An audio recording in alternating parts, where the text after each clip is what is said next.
dia akan diberikan rezeki oleh Allah dengan jalan yang tidak disangka-sangka. Rezekinya datang dengan cara yang tidak disangka-sangka. Gajinya mungkin kecil, tapi penghasilannya gede. Kan itu yang penting.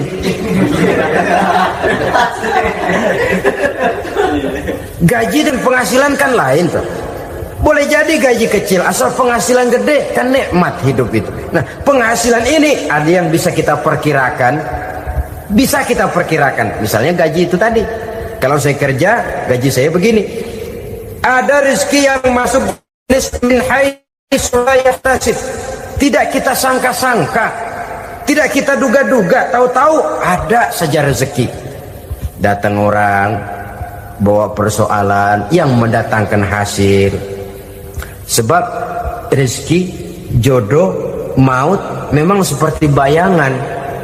Kita uber-uber dia lari, kita diem dia diem.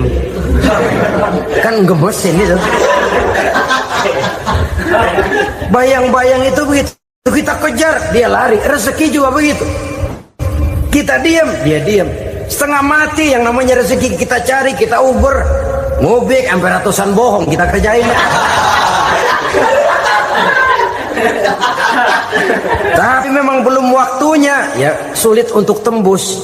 Tapi kadang-kadang giliran kita nongkrong di rumah, datang orang bawain rezeki. Itulah yang namanya rezeki. Tapi ini untuk orang yang bertakwa. Kalau tidak punya kredibilitas takwa, jangan lalu pakai ayat ini. Diberikan Allah dengan rezeki dengan jalan yang tidak disangka. Kan ada ayatnya dah. Kita mah manteng aja di rumah dah. Ntar juga tuh rezeki datang. Ini fasilitas yang diberikan kepada orang yang wa may yattaqillah, bertakwa kepada Allah, yarzuqhu min haitsu la yahtasib, diberikan rezeki dengan cara yang tidak disangka-sangkanya. Maka kadar ketakwaan jangan membuat kita buruk sangka. Tuh orang ya nggak kemana-mana, duitnya ada aja. Kalau dia takwa, Allah berikan jalan keluar. Yang lantas ngelihat kiai orangnya ahli ibadah, ilmunya tinggi, akhlaknya luar biasa, takwanya tinggi, rezekinya lancar, lalu husnuzon nih kiai nggak kemana-mana, duitnya banyak, miara tuyul kali ini. Itu termasuk jaminan Allah yang masuk kategori min haitsu la yahtasib. Yang ketiga, yaj'al lahu min amrihi yusra, dimudahkan segala urusannya, dimudahkan segala urusannya. Kemudian yang keempat, yukaffir anhu sayyiatihi wa yu'azzim lahu ajra, diampuni segala kesalahannya dan dibesarkan pahala kebaikan yang dikerjakannya. Al-Quranul Karim memberikan tuntunan dan ajaran kepada kita bahwa orang-orang yang memperoleh kemenangan itu tidak lain adalah orang-orang yang bertakwa. Hanyalah mereka yang bertakwa kepada Allah Subhanahu wa ta'ala pada akhirnya akan tampil sebagai pemenang. Lalu siapa orang yang bertakwa itu? Dijelaskan dalam awal-awal Al-Baqarah, orang yang bertakwa yang akan meraih kemenangan. Pertama, allazina yu'minuna bil ghaib, yaitu orang-orang yang beriman kepada yang gaib, percaya bahwa ada alam yang gaib, alam yang abstrak, alam yang tidak bisa dijangkau oleh salah satu daripada panca indera kita.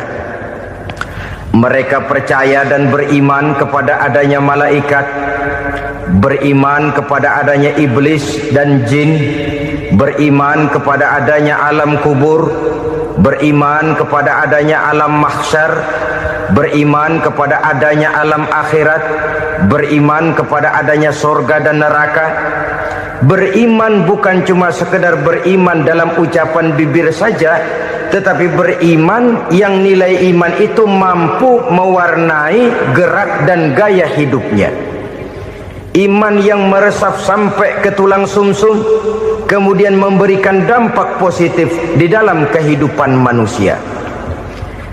Alam, kita tahu, adalah sesuatu yang selain Allah, dan Allah bukanlah alam.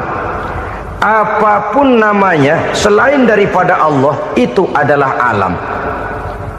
Alam pada hakikatnya terbagi menjadi dua.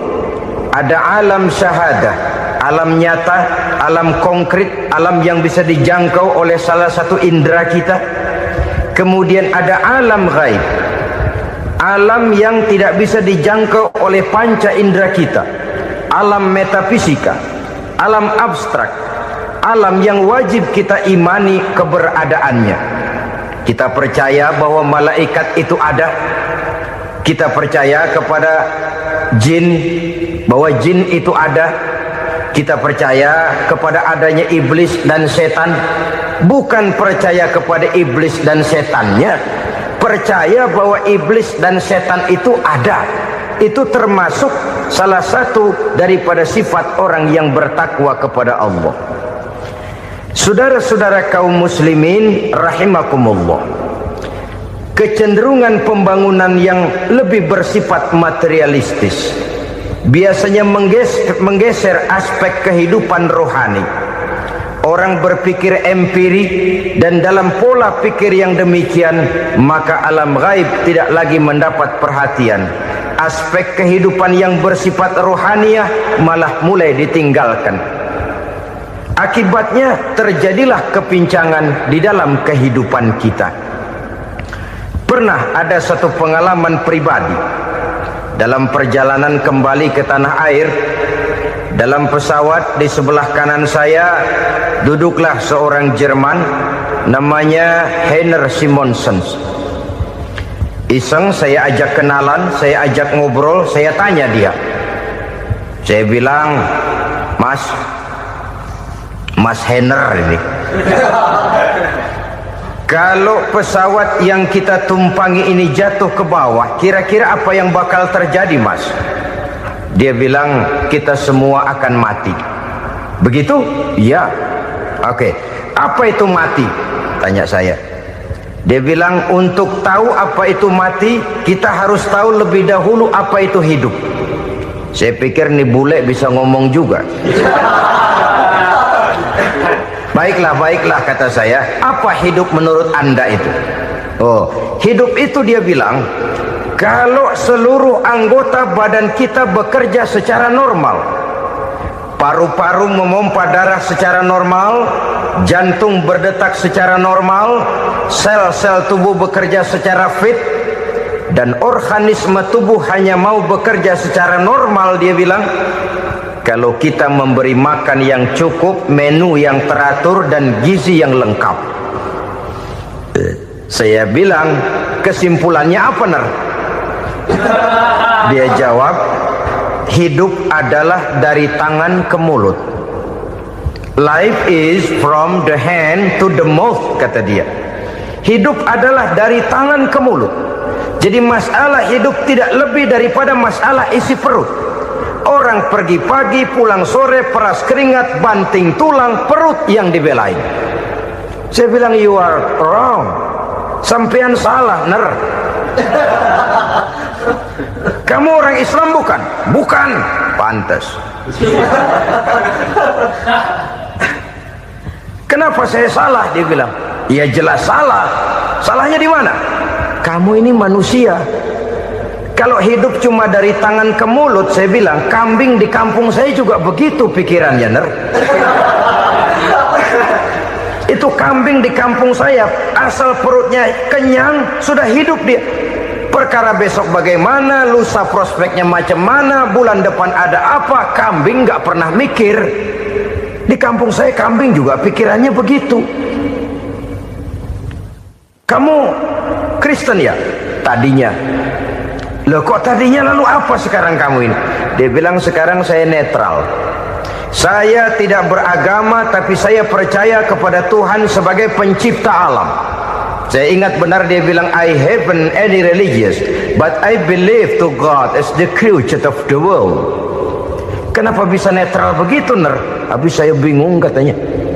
Islam bilang Islam baik, Kristen bilang Kristen baik, Hindu Buddha bilang Hindu Buddha baik, semua agama baik. Saya netral sekalian, nggak beragama. Yang penting saya percaya kepada Tuhan. Saya bilang, Ner, kamu ini kayak orang mau beli celana. Lalu bingung, yang satu bilang Levi's bagus, yang satu bilang Blue Jean hebat, yang satu bilang Wool England hebat, celana ini hebat, celana itu bagus, celana ini hebat, semua celana bagus, kamu bingung, akhirnya netral, tidak pakai celana. Itu juga salah. Saya pikir-pikir, kemudian saya melihat bahwa dua pola berpikir Henner ini nampaknya sudah mulai menggejala di lingkungan masyarakat bangsa kita.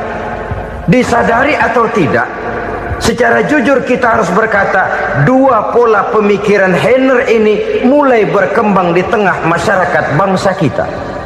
Pertama, pola pikir materialisme. Hidup adalah dari tangan ke mulut. Masalah hidup tidak lebih masalah isi perut. Itu yang perlu dibela, dan disitulah arti kehidupan.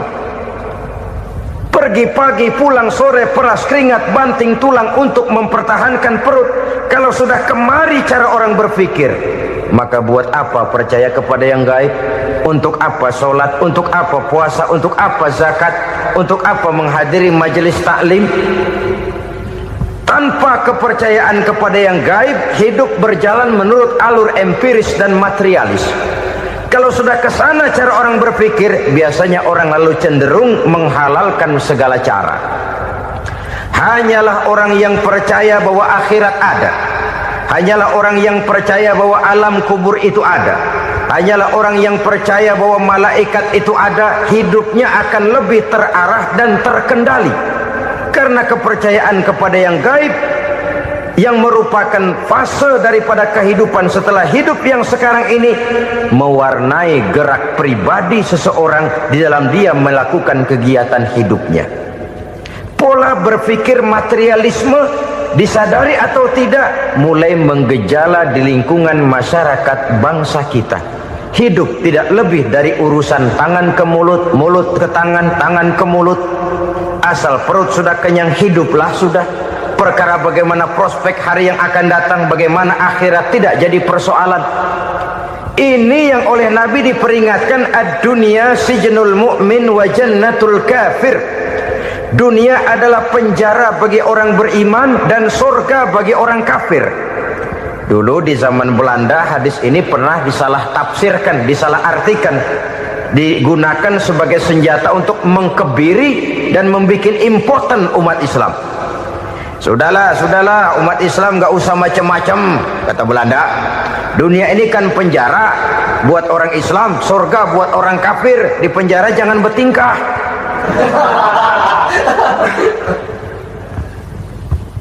Pengertiannya tidak begitu.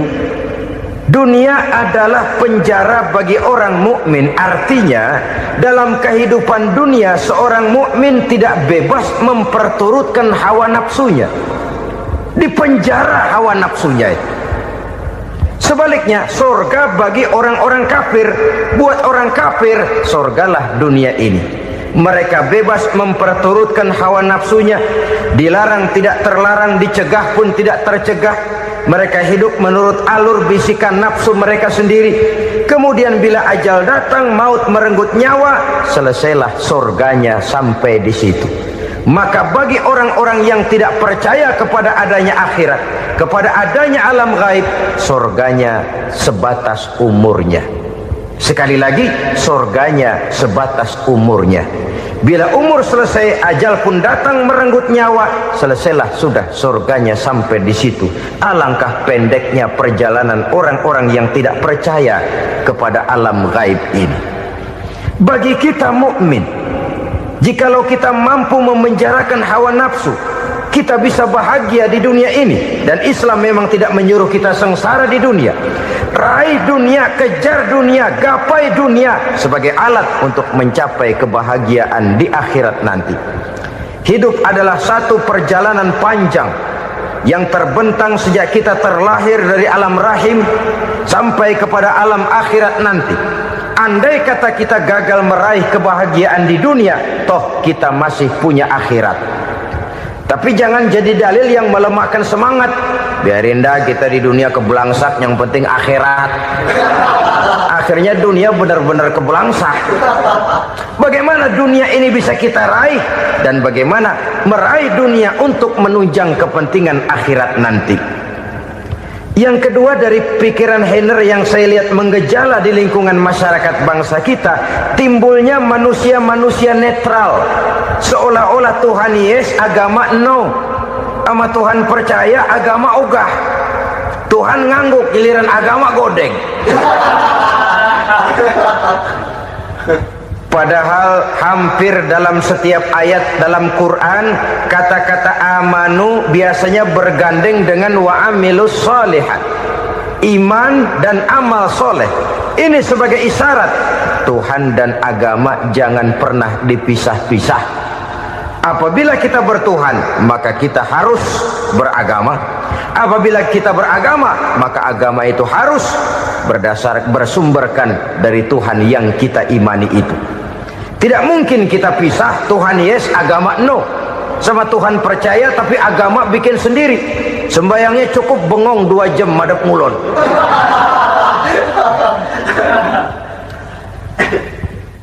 Saudara-saudara kaum muslimin rahimakumullah. Jadi dengan demikian, agama yang kita akui merupakan unsur mutlak di dalam pembangunan sekarang ini, merupakan bagian dari kehidupan yang menuntun kita bahwa di balik alam nyata ini, di balik alam syahadah ini ada alam ghaib.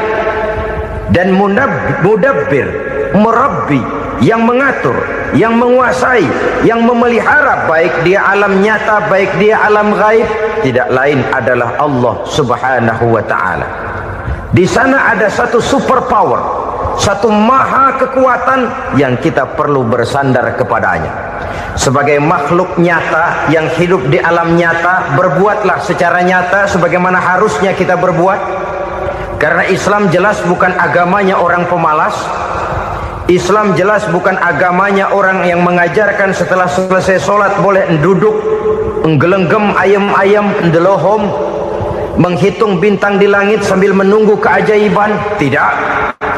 Islam adalah agama yang mengajarkan apabila sholat sudah selesai kamu kerjakan, bertebaranlah di permukaan bumi, cari karunia Tuhanmu.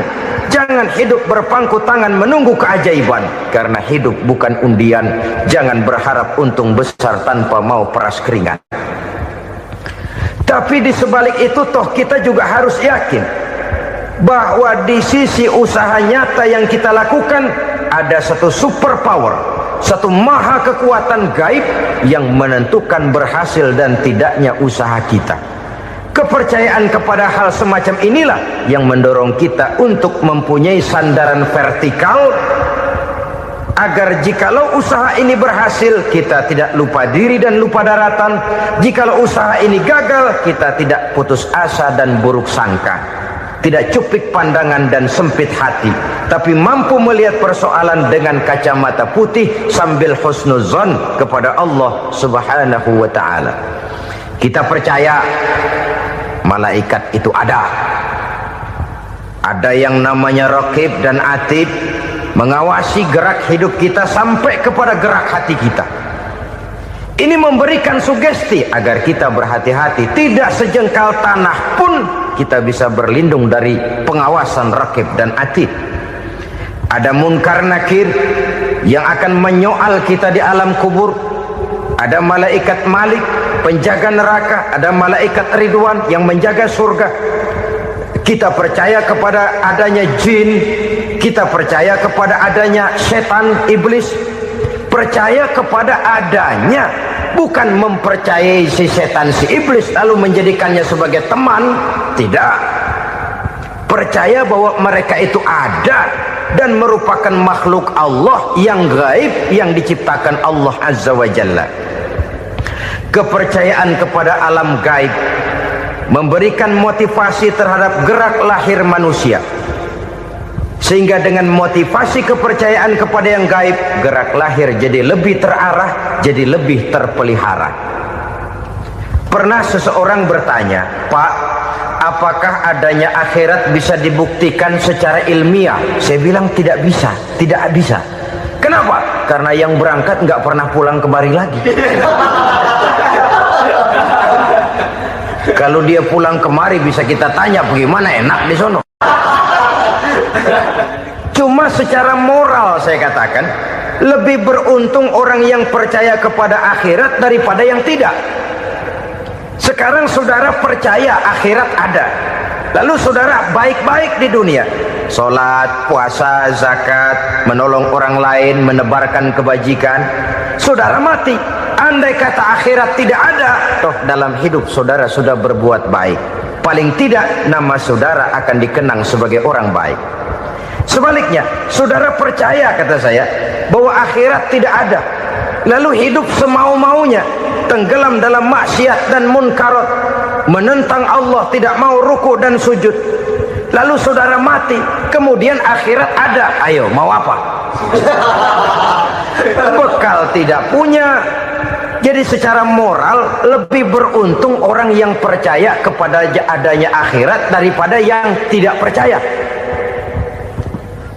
Dan itu alam gaib yang tidak bisa dibuktikan secara eksak. Jangankan untuk membuktikan seperti itu, dalam kehidupan sehari-hari saja yang kita rasakan tidak selalu berbentuk toh.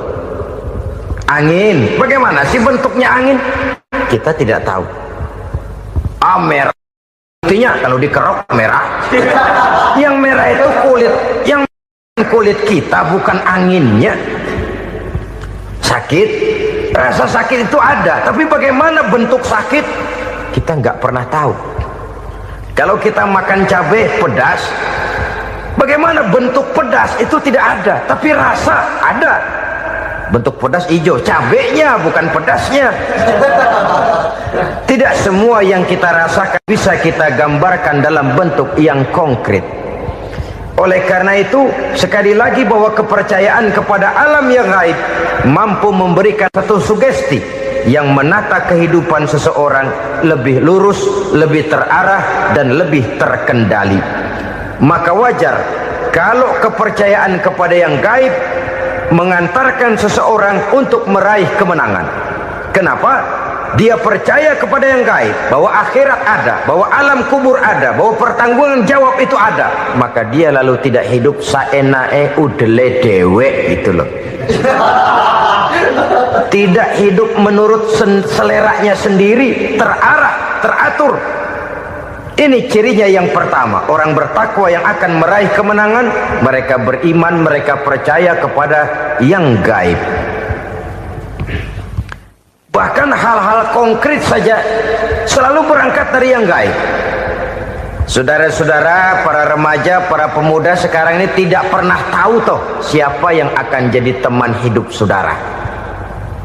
Kita bisa saja ngerancang, mentargetkan, tapi toh akhirnya yang namanya jodoh bukan kekuasaan kita.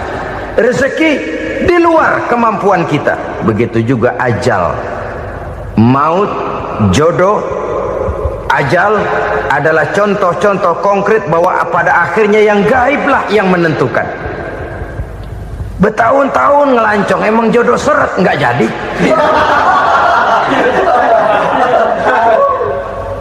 Begitu kenal baru setengah malam nginep ditangkap hansip. Hal-hal semacam itu kadang-kadang kita berpikir suuzon, gilet, perempuannya cakep banget, lakinya rebek amat. Memang begitulah jodohnya. Memang begitulah jodohnya. Saudara hadirin ma'asyiral muslimin yang saya hormati, jadi hal-hal yang konkret saja kita yakini sepenuhnya ditentukan oleh satu superpower yang gaib itu tadi. Dari sanalah segala ketentuan itu berangkat, dan kesanalah segalanya akan kembali. Maka kepercayaan kepada yang gaib meluruskan gerak hidup seseorang, dan itu akan mengantarkan dia kepada meraih kemenangan. Satu. Yang kedua, wa yuqimuna shalah. Orang bertakwa yang akan meraih kemenangan itu adalah orang-orang yang mendirikan sholat.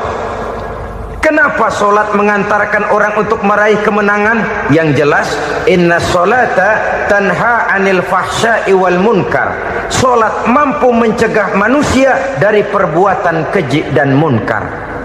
Banyak filsafat hidup yang terkandung di dalam solat ini. Sejak kita wudhu sampai kita menghadap ke arah kiblat, sampai kita melakukan gerak-gerak solat, bacaan-bacaan yang ada di dalam solat, lalu sampai kepada mengucapkan salam. Banyak filsafat hidup yang terkandung di dalam solat. Umpamanya saja, setelah takbiratul ihram, mulai kita dengan solat dalam posisi berdiri. Diajarkan dalam kitab-kitab fikih agar kita melihat ke arah tempat sujud.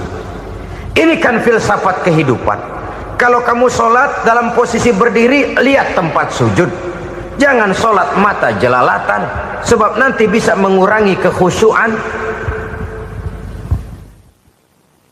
Jadi wajar kalau yang dikatakan bahwa yang paling afdol adalah soft yang di depan.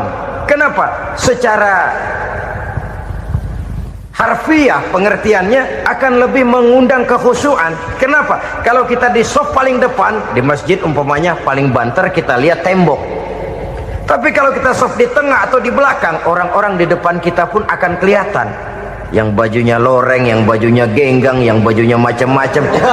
Kita lihat, kadang-kadang kita pikirin, ada yang bajunya bolong. Kita sholat tapi dalam hati, nih orang bajunya robek yang nggak tahu apa. Ada saja hal-hal yang mengusik kekhusyuan kita. Oleh sebab itu diajarkan dalam posisi berdiri, lihat, arahkan pandangan matamu kepada tempat sujud. Ini kan filsafat kehidupan. Maksudnya apa? Kalau lagi diri, lihat dong tempat sujud. Kalau udah di atas, ingat dong sama yang bawah. Kalau sudah tinggi, ingat dong dari mana kamu berangkat. Kalau sudah berkuasa, bantu dong yang lemah. Kalau sudah kaya, santuni dong yang miskin. Kalau sudah alim, bimbing dong yang awam. Ini filsafat kehidupan. Dalam posisi berdiri, kau lihat tempat sujud. Ini akan melahirkan kepekaan sosial, di mana seseorang mau tahu kepada orang lainnya. Bagaimanapun kaya kita, tinggi pangkat dan jabatan kita, jikalau hidup hanya untuk kepentingan perut sendiri saja, rasanya belum membawa manfaat di dalam kehidupan kita. Tapi efek yang tertinggi sesungguhnya, solat mencegah manusia dari perbuatan keji dan munkar. Perbuatan keji dan munkar, walaupun kelihatannya mendatangkan uang, membawa keuntungan, tapi itu keuntungan semu, keuntungan sementara. Dengan menipu orang lain kita bisa dapat untung, tapi tidak membawa berkah. Dan itu adalah kerugian besar dalam kehidupan kita.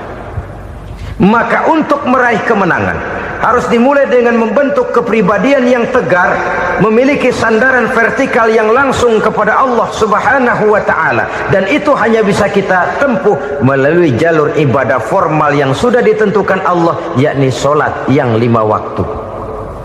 Untuk memperkuat itu, ada solat-solat sunnah, rawatib, nawafil, sebagai terminal-terminal kontrol cadangan untuk memelihara stabilitas temperatur batin di dalam kita berhubungan dengan zat yang maha gaib, yaitu Allah Subhanahu wa ta'ala.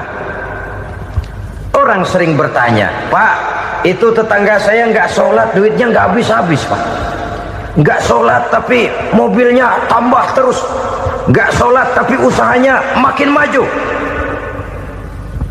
Tapi di sisi lain ada orang yang rajin sholat, rezekinya butak bener. Anaknya mana kurus, mana korengan. Saudara hadirin ma'asyiral muslimin rahimakumullah, harus saya katakan bahwa solat memang bukan untuk cari duit. Solat adalah sandaran vertikal kita kepada Allah. Sedangkan soal rezeki itu berkaitan dengan sifat Allah maha pengasih dan maha penyayang. Allah maha pengasih, siapapun dikasih kalau mau usaha. Allah maha penyayang, tidak semua orang disayang oleh Allah Azza wa Jalla. Dan belum tentu banyak harta itu merupakan nikmat. Mungkin juga istidraj. Artinya istidraj itu dikasih tapi diambulin, kalau bahasa Betawinya itu. Dikasih tapi diambulin, itu bukan merupakan nikmat sesungguhnya, lebih merupakan azab dari Allah Subhanahu wa ta'ala.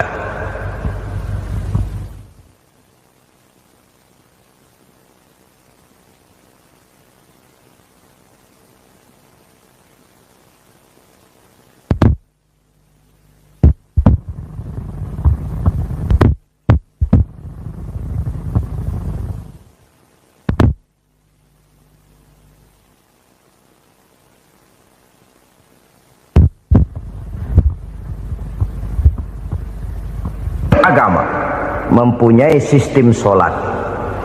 Dan kita umat Islam telah dituntun oleh Allah Subhanahu wa ta'ala yang wajibnya 5 kali dalam sehari semalam mendirikan sholat. Dan itu tentu berada dalam jangkauan kemampuan manusia. Pada awalnya barangkali kita memang merasa sholat itu satu kewajiban, tapi semakin kita hayati makna, manfaat dan filsafat yang terkandung di dalam ajaran sholat, semakin sampai kita kepada keyakinan bahwa sholat adalah keperluan kita.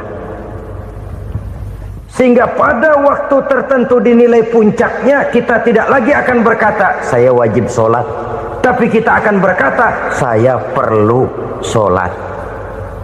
Kalau kita sudah merasakan itu adalah keperluan kita, nah di sanalah kita baru akan merasakan ruginya kalau hal itu tidak kita laksanakan. Sepanjang kita masih berkata saya wajib sholat, kita akan lebih merasakan dia sebagai beban ketimbang sebagai keperluan. Yang jelas Allah tidak memerlukan ibadah yang kita laksanakan ini. Dengan kata lain, andai kata satu dunia penuh ini orang tidak ada yang sholat satu pun, Allah tidak akan turun dari jabatan Tuhan. Jangan lalu berpikir kalau kita ngambek se-RW kagak sembahyang Tuhan tekor kali ini ya. Tentu tidak. Itu perlunya kita, bukan perlunya Allah. Dan pada induknya kita akan berkata saya perlu agama. Kalau secara induk kita sudah memerlukan agama, maka konsep-konsep yang ada di dalam ajaran agama itu pun adalah juga merupakan keperluan kita. Baik dia bernama sholat, baik dia bernama puasa, baik dia bernama zakat, baik dia bernama haji, seluruhnya adalah keperluan kita.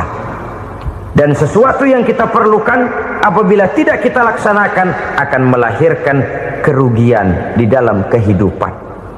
Jangan heran kalau kita membaca riwayat perjalanan hidup para salafus soleh, orang-orang soleh. Ada yang tahajud sampai 100 rakaat, ada yang sholat malam kakinya sampai bengkak. Kita sekalinya bengkak biri-biri. Ada yang sholat membaca surah dalam Al-Quran sampai khotam Quran. Kok mau? Mereka sudah merasakan itu keperluan. Itu saja soalnya. Suatu saat pun jikalau kita merasa bahwa itu keperluan saya, kita pun akan melaksanakan seperti itu.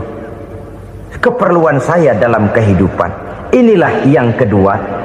Yang ketiga, orang bertakwa yang akan meraih kemenangan itu, wa mimma razaqnahum yunfikun. Mereka membelanjakan sebagian daripada rezeki yang diberikan Allah kepada mereka. Mereka infakkan di jalan Allah. Ada satu dialog menarik. Satu hari seorang anak muda bertemu dengan seorang kakek-kakek yang sudah dikenalnya baik. Bertanyalah anak muda ini, "Kek, umur kakek berapa tahun?" 15 tahun, kata si kakek. "Anak kakek berapa orang?" 1. "Harta kakek berapa banyak?" 15 juta. Si anak muda ini bengong, lalu protes, "Kok kakek bohongin saya?" "Kenapa?" "Saya tahu umur kakek 70 tahun. Kenapa ngaku 15? Saya tahu anak kakek 5. Kenapa bilang 1? Saya tahu kakek miliuner, miliaran uang kakek. Kenapa ngaku cuma 15 juta? Begini, kata si kakek tadi. Benar, umur saya 70 tahun. Tapi dari umur yang 70 tahun itu baru 15 tahun terakhir ini saya merasakan ibadah kepada Allah. Meninggalkan maksiat, jauh dari segala macam munkarat. Maka yang 15 tahun inilah yang benar-benar saya rasakan sebagai umur saya. Benar anak saya 5, tapi yang 4 susah diatur. Cuman 1 rasanya nih yang bakal jadi si buah hati belahan jantung pelanjut cerita penerus sejarah. Cuma 1 ini yang saya harapkan yang akan jadi anak soleh, yang akan membuat saya menerima pensiunan pahala. Kalau yang 4 apek dah, nggak ada harapan. Yang satu nyekek botol mulu. Oh begitu, iya. Lalu kenapa kakek bilang harta kakek cuma 15 juta padahal saya tahu kakek uangnya miliaran, depositonya banyak? Ya karena 15 juta itulah yang saya ingat yang pernah saya belanjakan di jalan Allah. Saya merasa itulah harta saya yang sebenarnya. Yang miliaran yang saya simpan di bank kelak kalau satu saat saya mati akan jadi rebutan di antara anak-anak saya. Iya kalau anak saya soleh kayak yang satu ini. Kalau yang 4 tadi udah tulen dia bakal berantem dah berebut tuh. Jadi 15 juta yang saya belanjakan di jalan Allah inilah yang saya merasakan benar-benar harta saya yang sesungguhnya. Dialog ini patut menjadi bahan renungan kita bersama.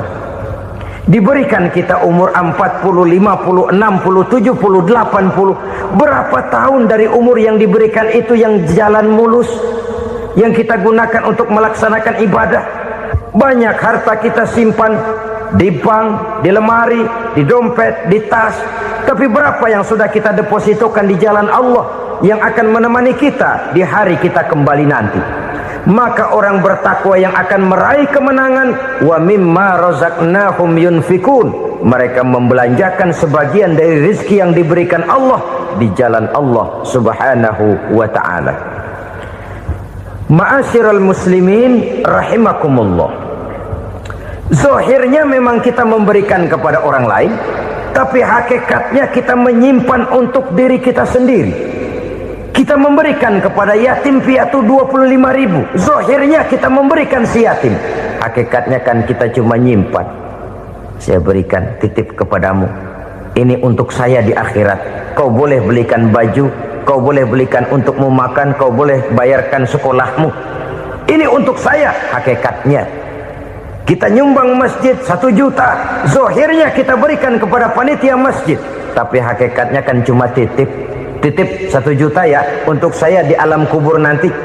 Silahkan kau boleh belikan semen, ini uang, belikan besi, belikan pasir. Saya cuma sekedar titip untuk kepentingan saya. Hakikatnya kita cuma sekedar menitip. Sebagaimanapun pada hakikatnya, apapun yang kita miliki dalam kehidupan kan cuma sekedar hak guna pakai, bukan hak milik mutlak. Harta kita, rumah kita, kendaraan kita, kebun kita, pabrik kita, hak guna pakai saja. Hak milik mutlak cuma untuk Allah subhanahu wa ta'ala. Saudara-saudara kaum muslimin rahimakumullah, ini yang ketiga. Kemudian yang keempat, orang-orang bertakwa yang akan meraih kemenangan, allazina yu'minuna bima unzila ilaika, mereka yang beriman, mereka yang percaya kepada apa yang telah diturunkan kepadamu Muhammad, ay Al-Quran, yakni Al-Quranul Karim. Setelah percaya kepada yang gaib, mendirikan solat, kemudian menginfakkan sebagian dari rezeki yang diberikan Allah, mereka juga lalu percaya kepada yang diturunkan terhadap Nabi, yaitu tidak lain Al-Quranul Karim. Sekali lagi di sini, percaya bukan hanya sekedar percaya saja, tetapi percaya lalu menjadikan Al-Quran itu sebagai pedoman hidup. Sebab memang Al-Quran itu adalah GBHM, garis-garis besar haluan muslim. Apa yang harus kita lakukan, apa yang harus tidak kita lakukan, bagaimana mestinya kita bertingkah laku dan berbuat, seluruhnya tercantum di dalam Al-Quranul Karim. Itu sebabnya ketika satu hari Aisyah ditanya bagaimana akhlak Rasul, beliau menjawab, kana Rasulullah sallallahu alaihi wasallam khuluquhul Quran. Akhlak daripada Rasulullah tidak lain adalah Al-Quran.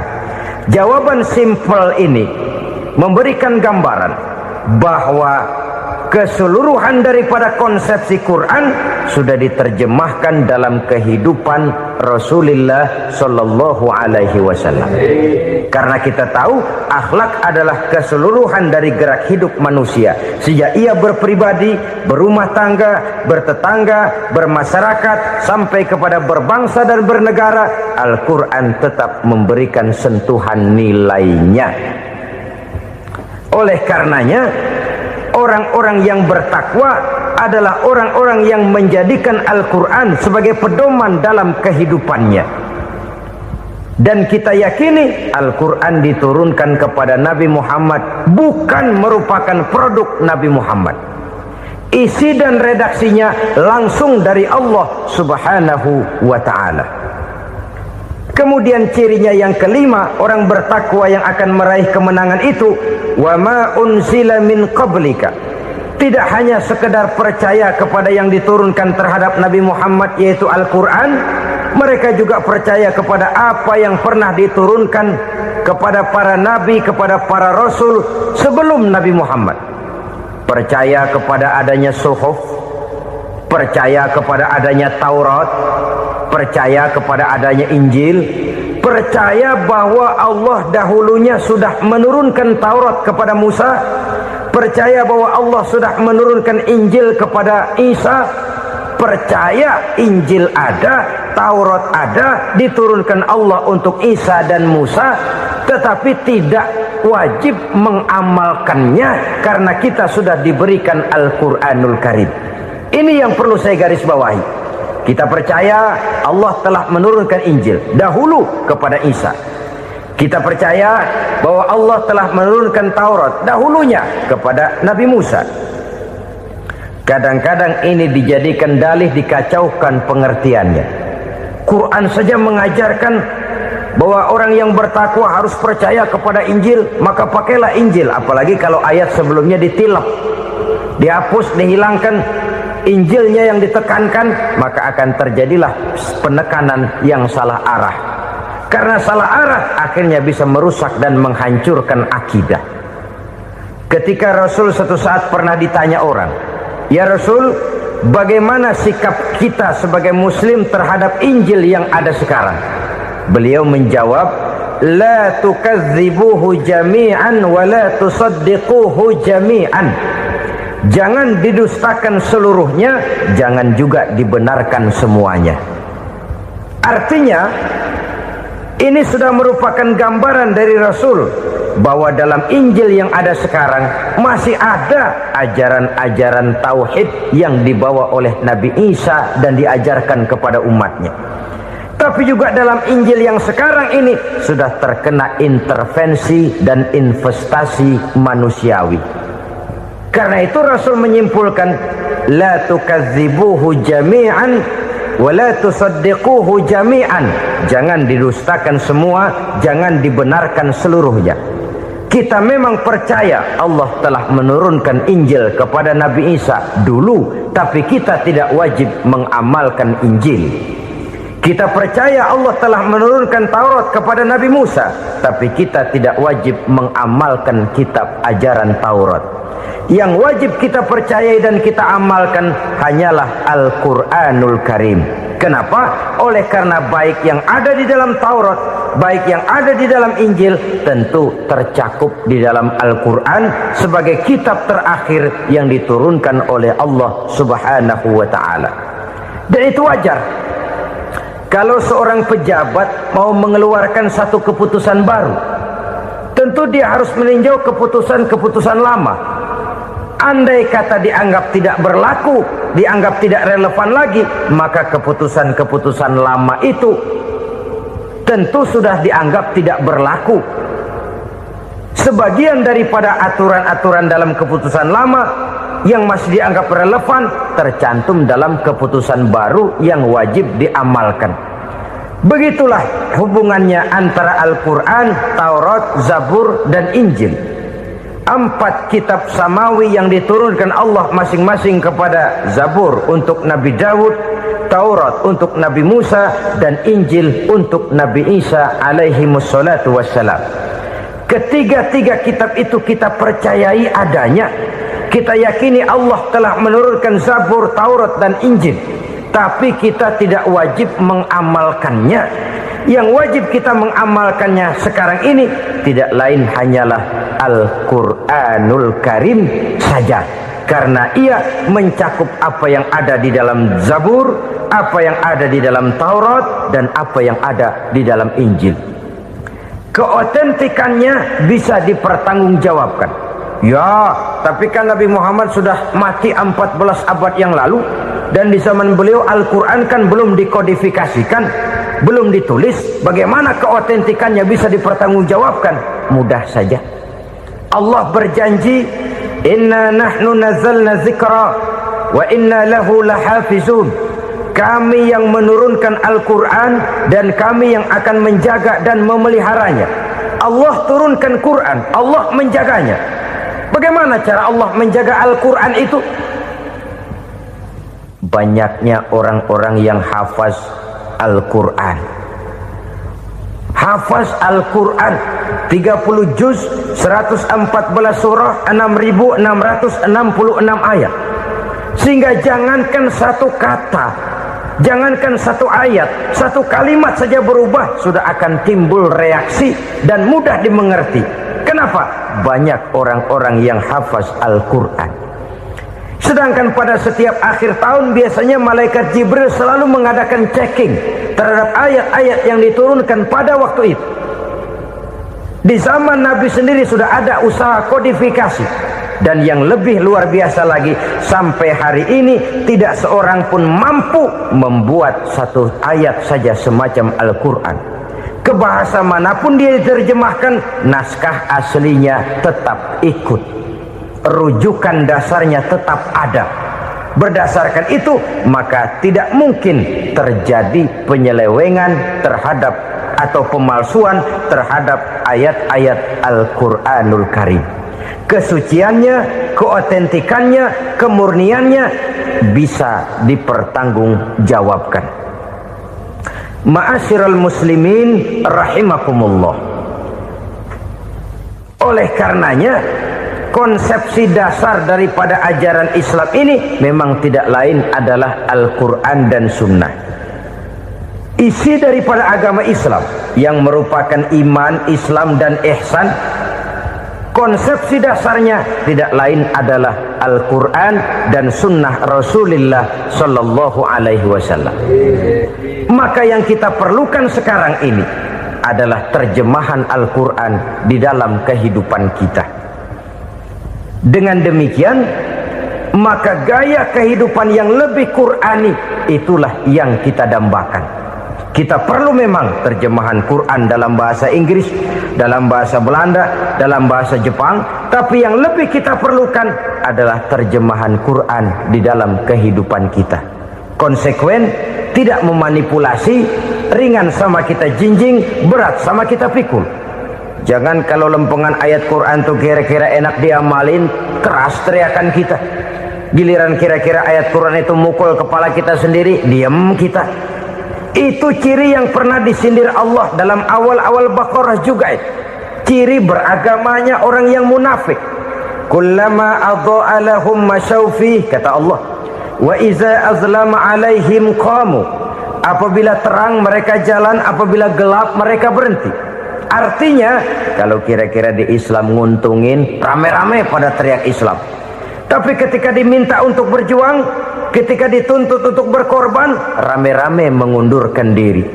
Nasib agama tidak ubahnya seperti daun pisang yang dikait orang di tepi jalan lantaran tak berpayung di ketika hari hujan. Manakala hujan usailah sudah, daun itu pun dicampakkan di tepi jalan, diinjak pula orang nan lalu. Artinya, orang menjadikan agama cuma sebagai lipstick, decoration only, tidak konsekuen. Hanya pada saat-saat kelihatannya Islam membawa keuntungan, rame-rame orang teriak-teriak tentang Islam. Tapi jikalau diminta berjuang, jikalau dituntut untuk berkorban, biasanya rame-rame juga mengundurkan diri. Jangan heran kalau mayoritas hitungan kita, tapi minoritas peranan kita. Kuantitas kita dalam jumlah, tapi dalam kualitas kita lebih sering jadi penonton daripada jadi pemain. Padahal itu sangat tidak boleh terjadi. Umat Islam di Indonesia harus bangkit. Umat Islam di Indonesia harus sadar akan keberadaannya. Tidak boleh hanya jadi penonton berpangku tangan, karena memang agama kita juga mengajarkan untuk konsekuen di dalam menjabarkan ajaran-ajaran daripada agama kita. Kita sering jatuh menjadi umat yang lemah oleh karena kita ini tidak pandai menggalang kebersamaan yang diakibatkan tidak konsekuennya kita. Diistilahkan bahwa umat Islam di dalam menggalang kebersamaannya itu harus seperti orang main sepak bola. Saudara-saudara kan tahu orang main sepak bola itu. Orang main sepak bola, kalau pertandingan belum dimulai sih silakan saja kumpul di luar lapangan, atur strategi yang baik. Tapi kalau pertandingan sudah dimulai, turun ke lapangan hijau, jangan kumpul terus. Ada sepak bola gotong royong, mundur-mundur rame-rame, depan ke depan kumpul melulu mainnya. Kalah. Orang main sepak bola itu ya harus ada penyerang tengah, harus ada penjaga gawang, harus ada strikernya, harus ada kiri luarnya, kanan dalamnya yang jadi backnya. Posisi boleh bermacam-macam, tapi yang penting saling ngoper untuk menggolkan gawang lawan. Begitulah umat Islam ini. Boleh ada yang jadi pejabat, boleh ada yang jadi pengusaha, boleh ada yang jadi petani, silakan ada yang jadi seniman, ada yang jadi penyair, ada yang jadi artis sekalipun. Tapi kalau sudah berhasil menguasai bola, jangan lupa operannya. Operan itu yang langka. Kita ini muslim kadang-kadang kalau sudah memegang menguasai bola, kalau belum mau mampus, belum mau ngoper. Nanti kalau sudah nggak punya bola, baru mau ngoper. Kalau sudah dengar-dengar mau dekat pensiun, baru mau jihad, baru mau berjuang, baru mau ngurus pesantren. Tanda tangan sudah tidak laku, memo sudah tidak dihargai, baru mau berjuang. Kemarin kemana mas? Kita tidak pandai memanfaatkan posisi. Dengan kata lain, kalau kembali kepada persoalan kita, konsekuensi kita terhadap agama yang kita anut ini belum ideal. Kita masih lebih sering berislam ini pada saat-saat yang menurut perhitungan kita membawa keuntungan. Tapi kalau diminta berjuang, dituntut berkorban, yang itu pun hakikatnya adalah untuk kepentingan kita juga. Allah tidak pernah menuntut kita untuk jihad bagi kepentingan Allah, itu tidak. Berjuang menegakkan agama Allah, apakah untuk kepentingan Allah? Tidak. Untuk kepentingan kita. Sebab nilai-nilai jihad itu pada akhirnya akan membawa kita kepada satu kebahagiaan. Setidaknya kalau tidak di dunia, tentu di akhirat sebagai syahid. Oleh karena itu, pada bagian akhir ini saya ingin mengajak, marilah kita konsekuen. Sekali kita berkitabkan Al-Quranul Karim, mari dia kita jadikan pedoman.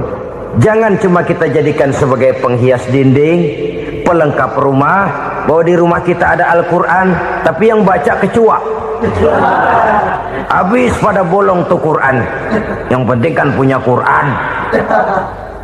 Ditaruh di pintu rumah. Biar apa? Biar kuntilanak kagak masuk katanya. Ya apa itu nasib Quran, cuma kerjanya jaga pintu, ngusir kuntilanak, ngusir memedi. Bagaimana kita hidup menurut tuntunan Al-Quran? Kadang-kadang tidak pernah menjadi masalah bagi kita. Maka bagaimanakah Al-Quran akan mungkin membawa keberkahan dalam hidup kalau ajarannya kita injak-injak dalam keseharian kita? Mewujudkan gaya hidup yang lebih Qurani, itulah yang akan kita rintis di dalam kehidupan kita, bertahap, step by step, menurut kemampuan yang ada pada kita. Jika jalan ini tidak bisa kita selesaikan, percayalah akan ada generasi penerus yang akan melanjutkan usaha dan cita-cita mulia itu. Jadi percaya kepada Taurat, percaya kepada Injil, sekedar percaya Allah dahulunya sudah menurunkan itu, tapi kita tidak wajib mengamalkannya. Kenapa? Generasi Injil masa berlakunya sudah kedaluarsa. Taurat masa berlakunya sudah kedaluarsa. Injil pernah berlaku untuk orang Nasrani di zaman Nabi Isa. Taurat pernah berlaku untuk orang Yahudi di zaman Nabi Musa. Setelah generasinya berlalu, datang Rasul penutup yang membawa Al-Quranul Karim, maka Al-Quran itulah yang berlaku menjadi pedoman sampai hari akhir nanti. Jangan jauh dari Al-Quran, karena apabila ini kita lakukan, maka kita akan kembali kepada satu gaya hidup yang jauh dari tuntunan agama, dan itu artinya kita akan semakin jauh untuk meraih kemenangan. Saudara-saudara kaum muslimin rahimakumullah, yang keenam, yang terakhir, orang-orang bertakwa yang akan meraih kemenangan itu wabil akhirati hum yuqinun. Mereka percaya, mereka yakin seyakin-yakinnya akan adanya hari akhir,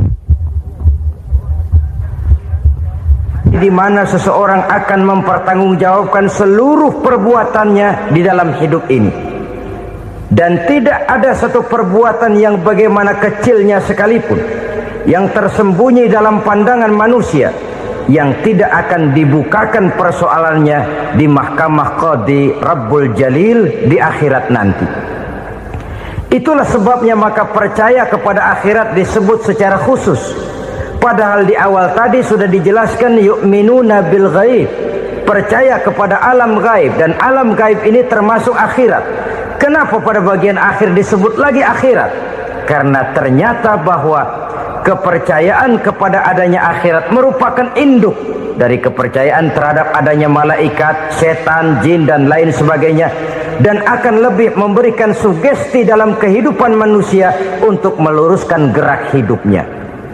Jikalau satu saat tergerak hati akan berbuat kejahatan, ingin mencuri, sadarlah, awas ada akhirat.